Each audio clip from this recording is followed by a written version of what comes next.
Okay, next we have example 5. Again, another described solid.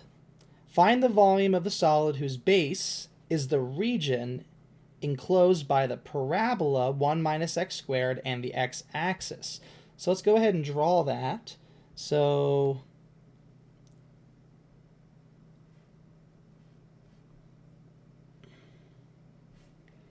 here's our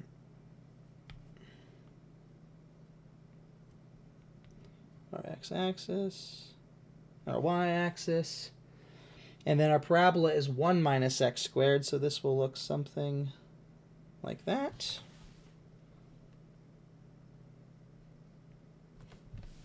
Okay.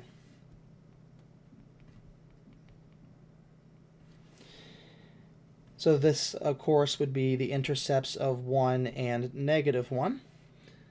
So it's the region enclosed by this parabola and the x-axis. So this piece right here, this is our base. So then it says cross-sections perpendicular to the y-axis are squares. So again, I'm just going to pick a representative y value, something between 0 and this would be 1 at the top. And then we have squares that are coming out of the page, out of the screen. Okay. I'm not going to draw this one in 3D. Go ahead and try to draw it for yourselves if you're interested in trying to see what it looks like. You can refer back to example 4 and 3 if you'd like a little bit more intuition on that process. But you'll never be asked to draw these solids, so I do want to move away from that 3D. I want to not rely on the sketch as much as we may have in the previous example. That was mostly to justify what we're doing, but here, truly, we can do this problem without referring to 3D.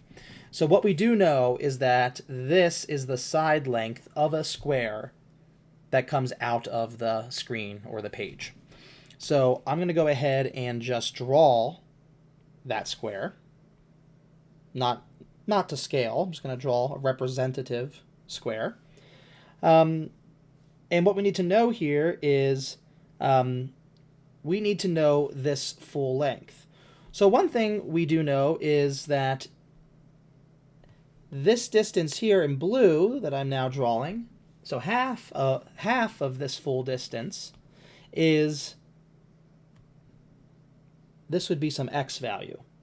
Right? There's a relationship between x and y. If you know the x value, you plug it in and it gives you this y value. It just so happens with a parabola that there are two distinct x values that give you the same y value. Right? Whatever this value is of x, that gives us this y value, and then whatever this value is.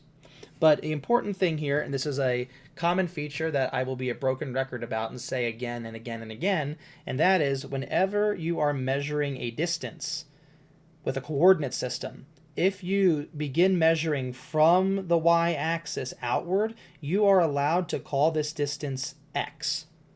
Why is that? Because that's the definition of x. X is the displacement from the y-axis. Similarly, if I just go from the x-axis and measure this distance, I'm allowed to call that y, because y is, by definition, displacement from the x-axis.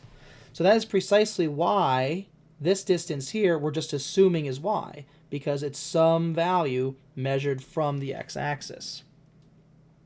So what we need to do now is, if we know the y value, we want to know this length. We can figure out this length by first finding this length, which we know is x,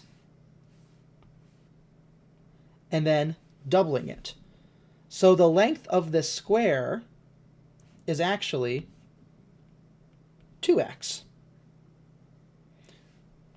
So that means the area of this square must be 4x squared, so the side length squared.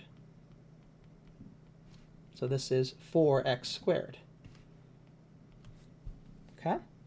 So now, notice that all of our squares are going to vary in size as we move upward in the y direction. Here we've got a large square because the base or the side length of the square is large, and as we move up, our square has a side length that is getting smaller and smaller and smaller.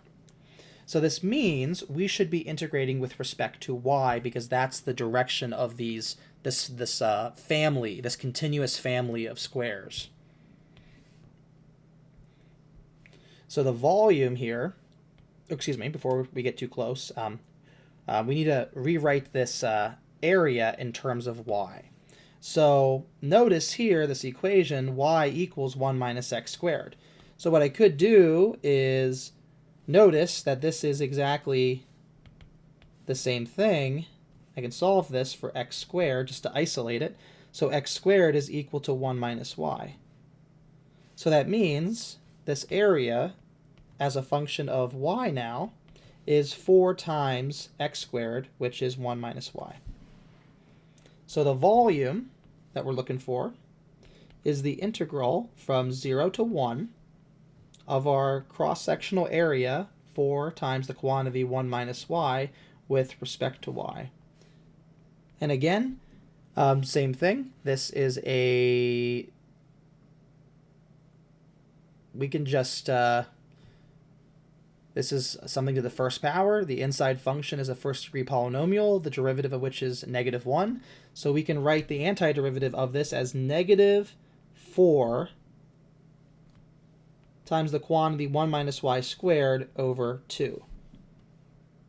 Because again, if we were to integrate, let's say, 4u du, this would be 4 over 2 u squared. The only reason we get this negative is because we are dividing by the derivative of the inside. Derivative of 1 minus y is -1, so we divide by -1, which is indistinguishable from multiplying by -1. So, okay, and this would be between 0 and 1. Okay, so if we plug in 1, we're going to get 0 minus a negative, so plus. We'll reduce our fraction, so plus 2 times 1 squared. So 2, and let's just say the units are meters, so meters cubed for the volume.